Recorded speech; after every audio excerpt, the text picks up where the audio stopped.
Welcome to the Set to Lead podcast, the online mentoring platform for emerging and current leaders. My name is Marianne Samdi, leadership coach and talent development expert, and I will be your host. Welcome to the show, Ira. Hey, thanks very much, Marianne. It's a pleasure to be here, and I hope everybody's safe and sound. Yes, everyone is safe and sound here. Thank God. I'm glad that you're safe and sound as well. Yeah, very grateful, very fortunate, and hopefully that part of our world will spread to everyone else. For sure. Today, the show will focus on adaptability. But before we jump into it, can you tell the audience how you got interested in this essential topic? Yeah, that's a great question. It's certainly top of my priority right now, focus. I think part of that's because of 2020, pandemic, electoral, our presidential race, changing times, social justice movements, climate change. I mean, we're all being forced to adapt pretty quickly. But it's always been at the forefront. My TED Talk for a little over 4 years ago was on making change work for you. And in that, I said, my entire life, I've sort of danced with change. Including careers and things that I've done and how I've evolved the business. So I don't know if I necessarily talked about adaptability as a skill, which we'll talk about shortly, of why it is a skill, not just somebody's nature and DNA and hardwiring to be able to adapt. But I've always adapted, and I've been fascinated by change. So I was always interested in how do we evolve. It's not I didn't wake up 2 months ago and say, let's study adaptability. No, that's not something that you dreamed about. No, to me, I guess it's one of those, for me, it was always natural. I was always adapting. I shared this story the other day. I forgot about it, but in 2007, actually moved to Ocean City, Maryland. And when we moved there, we had lived in Lancaster County, Pennsylvania for almost 30 years. We had a second home down there and decided virtual. I went virtual 13 years ago.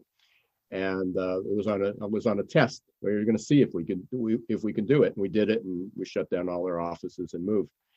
And when I got down there, part of it was I got interviewed by a local newspaper, one of those local community ones, in the community. And when it got published, he titled it is "We Welcome the Renaissance Man." And so even then, it was about evolving with the times. And although I've had two major careers, but people have identified me with my title, my code name, I guess, is millennial trapped in a baby boomer body. So my body keeps telling me that, I got a lot of years on it and I can't do what I used to do. My mind keeps saying, hey, you're just starting out, just try it. And so I was just sort of hardwired to, it's not go with the flow, because going with the flow is you're waiting to see if somebody else has control over your life. But identifying opportunities, being able to have a willingness to make some mistake, to admit those mistakes, to learn new skills. You and I were talking right before we came on we started record. Why do we do this? And we both agreed we do this to learn. I mean, we do it because we enjoy doing it. We meet a lot of people, but we're still on this learning curve. And despite the fact that most of my friends are retired and want to know when I'm going to slow down and retire, that's not even my vocabulary and my mindset. My mother's 97 and she's still really pretty healthy, and she's starting to lose her vision. So she has a tough time reading some emails, although she does manage to do it and watch things. But the reality is what she misses most is learning and reading. So I guess part of it's in my hardwiring, but everybody's going to have to be there. The world's changing incredibly fast, and everybody's going to have to learn to learn. Well, learn to learn and learn to unlearn, because we have a lot of bad habits. Right. So, like I mentioned before, we want to sort of kind of hone down and talk about adaptability. And that happens to be a very common competency these days in organizations. For those that aren't aware of it, can you explain to them what is adaptability? What's a formal definition for that? Well, there's a lot of definitions. So I can tell you the one that's evolved with the group that I've been working with, a lot of study, a lot of research, working with, well, basically relying on a lot of what's out there already. And I liked when you introduced it because you talked about adaptability and adaptation. That is an ability to adapt. Not everyone has it, which is also something else you referenced is that we all need to do it, but in an adaptability quotient, an AQ global survey that was done in 2019 with I don't remember how many companies. There's quite a few companies, like in five different continents. They identified that only 1 in 4 workers have a high level of ability to adapt. That was before the pandemic. That was just looking at how technology was changing our world. And then you throw a pandemic on top of that and all the implications. And although the pandemic will subside at some point, it's certainly going to impact our life. So the ability to adapt is a skill that we can learn. And not everybody has those skills. And we can go into the components of that. But the definition, to go back to your original question, is it's our ability, our capacity to change, but not only mindset, to change our behaviors and our responses over time and get an effective result. So adaptability isn't just sort of, being a square peg and somehow reshaping ourselves into a round hole to go, or a round peg to go in a round hole. That's part of it. But it has to be sustainable. We have to learn how do we sustain that? How do we become a little bit more proactive? What does it take? And it really is a skill, and only 1 of 4 workers are equipped for it. And that means a lot of people are at high risk for being left behind. Wow, 1 in 4 people. And that was before. That was done. All the research was done in that in 2019. So I'm not sure. I think with people's perspective in the context, if they were thinking of, well, we've got time, we're learning to adapt, our organizations are evolving, I'm taking some classes. I think it's mindset. Just to put this in perspective, let me share with the listeners how quickly things change. And that was my book. I wrote a book, Recruiting in the Age of Googlization. And the original concept of the book had nothing to do with recruiting. It had to do with understanding this is the world we're going to be living in. And so this is what it was going to look like to work in that world. This is what it was going to look like to hire in that world. And so we changed the title around, and instead of When the Shift Hits Your Plan, which was the original title, we ended up talking about recruiting in the age of Googlization, which was how are we going to recruit in this new world? And we anticipated that over the first few years of this decade, the third decade of the 21st century, that life would start to evolve, technology was going to accelerate, and whether we had flying cars or autonomous vehicles, I wasn't predicting that, but certainly that at least 2/3 of all jobs would be automated. 1/3 automated. And by doing so, didn't mean you'd be replaced, but you were going to have to learn a lot of new digital skills. And then a pandemic hit. And all of a sudden, almost everybody who had a job had to learn digital skills. They had to learn to work remote. They had to learn how to use Zoom, which, we're recording on today, and do that fluidly, and how to manage people remote and how to work remote and collaborate. And so all of a sudden, people were thrown into that mix. So I wouldn't be surprised if we do that study, and you're going to hear a lot more about it, that 1 in 4 number shrinks a bit unless we do something about it.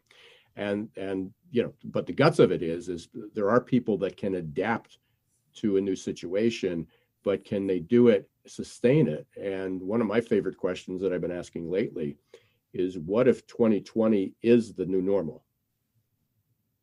I hope not. Yeah. But if it is, there's a lot of other buzzwords floating around like not only there's adaptability, agility, and agile. You hear that all the time in the workplace. Is there a difference between all three? Adaptability, agility, and agile, or are they all the same? They are different, and I'm not an expert on agile. I mean, I understand it. I'm obviously, I try to be well read and understand as much as I can. But the best context for that, and again, there may be people that disagree and have a better one, so happy to hear them. But right now, the best context I heard from that was that agility is more about the organization. How can the organization evolve? What does it need to do? What do the processes look like? Where adaptability is more about the human being. The adaptability is, how do we respond to the environment, to the changes, and what do we need to do? So agility or agile is really more strategic, and adaptability is really more for the individual. Again, we have to make sense out of all this stuff that's going on, and that seemed to make the most sense. There's a lot of crossover. It certainly means a change and adapting to that, and whether you need to be agile or adaptable, don't split hairs there. But I think from, the adaptability is more on a human aspect of it, and the agility is more on an organizational aspect. And hopefully that works for some people.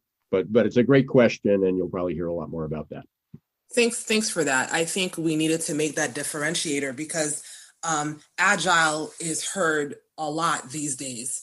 So as you mentioned, in essence, adaptability is how you respond to change, whether it be in your behavior or your mindset. Can you give our listeners a few examples of poor responses you've observed, and examples of better ways to address change? Yeah, let me put it into this context. There's a model out there that sort of describes the four stages or four steps of adaptability, just sort of like the grief model. You go through this hierarchy. And the first stage of adaptability is collapsing. And we see that. We see people that are losing their jobs, people are stressed out, companies are closing down. So whether you're a person or a business or an organization, there are the first stage often is collapse, just because people aren't prepared and they don't have the ability to want to change or the mindset to change. The next stage is where most people seem to be stuck right now, which is in coping. And just coping with this change, hoping that we're not going back to a normal, but hopefully we will get to a new normal. But that's stressful. That's not necessarily means that we're improving. We're sort of waiting for someone to tell us that we get the all clear, the whistles blow, the celebrations begin, and then we just walk outside our doors, take off our masks, hug people, and it's all over. And even the best experts don't know if and when that's ever going to come. I heard a scary statistic last night. We eradicated polio, except it took us 10 centuries to do so. Yeah. Fortunately, we got better medicine and things these days, so I don't think it's going to take 10 centuries to do this. But it's going to take a while to get rid of a highly infectious virus, and so we're always going to be on this. We're always going to be dancing with change, as I said, and we're going to need this adaptability. So the first two stages aren't necessarily very positive stages, and there's a lot of people in there that are involved in that. So we have collapse and we have coping. The next stage is growth, and that's where people start to recognize that we need to really change. What do we need to do? We need to change our business model. We need to learn new skills. We need to figure out how to bounce back. People are talking about being patient and resilient. And that's a positive. That's when we cross over to the positive side of adaptability. And then we get into what the ultimate stage of adaptability is thriving. How do we thrive in this environment? And there's a few of us. I'm embarrassed. I can't say I'm embarrassed to say it, but compared to other people, I am so grateful and so fortunate because I'm having a good year. We had to cancel a lot of travel, missed that, had a lot of opportunities to speak, had 5 family weddings and all but one were canceled or postponed. They weren't canceled, but postponed. So there was certainly a lot of disruption in our life. We had we had a 21st birthday, a 40th birthday, a 70th birthday, a 97th birthday, a 95th birthday. And we had plans for all of those. And we had to put those aside. So, those things hurt. But financially, economically, mentally, spiritually, 2020 has been good to me. How do we help other people get there? What does it take? Was it just luck? Was it things that I did? And it's a combination of those things. And working with this group, AQAI, what we were able to identify was they were able to identify 15 dimensions that people can work on to either have higher self-awareness of how it impacts their ability to adapt, learn new skills to adapt, or change the environment that they're in. And so the good news is there's a pathway out of this for people who want a pathway out of it. If you want to grow and thrive, there's a way to do it. If you want to just cope, there's a way to do it. Just keep doing what you're doing. If you want to collapse, there's also a way to do that. And that's probably believing that we're going to go back to normal. So you're saying that there's an assessment out there to help you identify where you are on the adaptability curve. Well, there is an assessment, but the assessment's not the most important part. The assessment is just an easy way to get there. I mean, it's like an X-ray. Mm-hmm.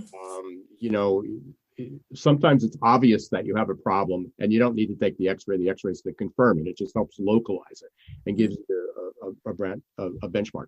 But there's been enormous study done on all these different aspects. You talked about agile, but I got a call this morning. Somebody was looking, is there a way to test for grit? You hear it's resilience that you need. Other people talk about changing your mindset. Other people talk about learning and unlearning. Everybody sort of throws all this stuff against the wall and go, oh yeah, we need that. Oh yeah, we need that. Well, what AQAI did was they worked with, they took a lot of research. They took over 100 peer-reviewed research articles that were talking about change, what was required to change. And then they worked with some of the experts in the world that were working on a similar project. And then they also went to a few universities and got them involved in the study of it. And from that, they came out with, I wonder if there's a way to measure, to scientifically measure a person's capacity to adapt. And that's what they did. And they were able to do that. And I mentioned before a couple of these, what sounds like buzzwords, but they broke adaptability into 3 areas. And they found that there were these 15 dimensions, and there were 5 in each. And the model is called ACE, A-C-E, and it stands for ability, character, and environment. So under the ability, and this is where it's really personal, is the things that people can either have or they can learn to grow is grit, which is that persistence, that passion, that I can see my long-term goal and I'm going to do whatever it takes to get there. I'm going to run through walls to get there. Grit's important, but you're going to get knocked down. There's no question in this world, there's going to be ups and downs. And with grit, you need resilience too. And resilience is when you get knocked down, do you have the ability to get back up and rebound? Those 2 are important, but they weren't the only things. And they found that mindset, if you're familiar with the work of Carol Dweck, she wrote the book Mindset, talked about fixed and growth mindset. Fixed mindset is what a lot of people, including myself, had been afflicted with for years, is that if you're a good student, you get good grades, you're a good athlete, whatever it is. You tend to start to, one is believe your own press, but you start to take less chances because then If you fail, then maybe you're not as good. If you lose, if you try a new class and you don't get an A, you get a C. Does that mean you're not as smart as everybody thinks you should be? Did you not try hard, or was it just a little bit more challenging and you learned from it, which was the ultimate measure? So growth mindset is the willingness to continue to grow, to learn, understanding that you will make mistakes along the way, and then you need that resilience to bounce back and continue. So there's a lot of people that schools, bosses, parents have trained adults and young adults to have this fixed mindset, and we need a growth mindset. We need to have mental flexibility. Mental flexibility, incredibly important to this day, and maybe.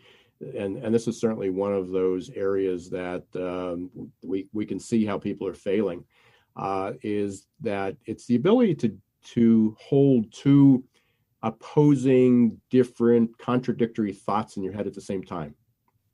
So you can listen to MSNBC, CNN, and Fox News, and everybody seems to make a binary choice. One's right, one's wrong. One's good, one's bad. What if they're both right? What if there's good in both views? What if it's not a binary choice? How do you make sense? So ultimately, people are having a tough time making sense out of that. And if you combine all those abilities, the grit, resilience, the mental flexibility, and the mindset, that's going to be a key part of that. But the fifth one is really, really interesting. It's called unlearning. So we've been told that we have to keep learning, continuous learning. You keep piling more and more information in there. As you get older, it's, we don't have as much room in our heads. But this isn't only for young and old. We need to unlearn some of the things we do. It's going to be a different world. The way we used to communicate with people is going to be forever changed. Either we're forced to do that. My mother that uses email at 97 years old, can't get her to use a webcam, but now she lives alone in Florida. We're the closest relative, 1,000 miles away. She does have friends and things down there that she sees, but it would be so much better if she would unlearn and learn a new way to do it. But that means she has to unlearn the way that she did used to communicate, just pick up a phone or send an email. And some people have a tough time unlearning because it's a new concept. Doesn't mean forget what you did before, but we need to change how we do things. And, just because we're at home now and we're using Zoom and you can't wait to go back to the office when it's all there, well, people that are going back to the office are still using Zoom because not everybody's going to be back in their office, and not everybody wants to commute 2 hours a day. And not everybody's going to hop on a plane to come and visit you as a client, or you're not going to travel that way. So we're all going to have to learn to adapt, and we're going to have to unlearn the ways that we used to do things. So the 5 abilities that we can focus on, and these are all learnable. That's the important thing. Every one of these can be changed without changing the person. We're not talking about changing their personality. Grit is a skill. Resilience is a skill. Mental flexibility is a skill. Mindset's a skill. Unlearning is a skill. We need to start helping people do that. And what I love about the AQAI organization is that their mission is to ensure that no humans left behind. And so you probably hear it in my voice. That's why I'm so passionate about it. I'm worried. I mean, there's a lot of people that are really struggling. And but the good news is, unlike a vaccine that we're waiting to come and therapeutics that are waiting to come to attack the virus, the tools that we need to help people adapt are here and now, and they're available, and they're inexpensive, and they could be distributed to everybody and help everybody. And that's what we hope to do. Ira, this was really a great conversation. One of the things that I got from it is that resilience can be a little complex, but I'm glad that there's a lot of different skill development areas that are out there that can be leveraged. And I would love to unpack this a little bit more at another time, but that's all the time we have for today, unfortunately. Can you please let the audience know how they can follow your work and how they can also not leave any human behind? Yeah, absolutely. I appreciate that very much. The best place to get me is all online. I have a very active LinkedIn profile, so you can go up, just look for Ira Wolfe. I've got a website, irawolfe.com. I also have the book that I mentioned, Recruiting in the Age of Globalization. And for anybody that's out there and says, oh, we're not an HR, we don't recruit, just read the first 130 pages, because the first 130 pages has nothing to do with recruitment or hiring. It has to do with the world we're living in right now. You can also just Google my name, Ira Wolfe, and I will pop up. So love to hear from everybody. Please reach out, connect with me on LinkedIn. And we are, if anybody's interested in the AQ, again, just reach out to me that way. We are running a masterclass beginning in the next few weeks. 2021, we're going to be all over it. And we want to make this available to everybody. Thank you, Ira. Thank you very much. Stay safe.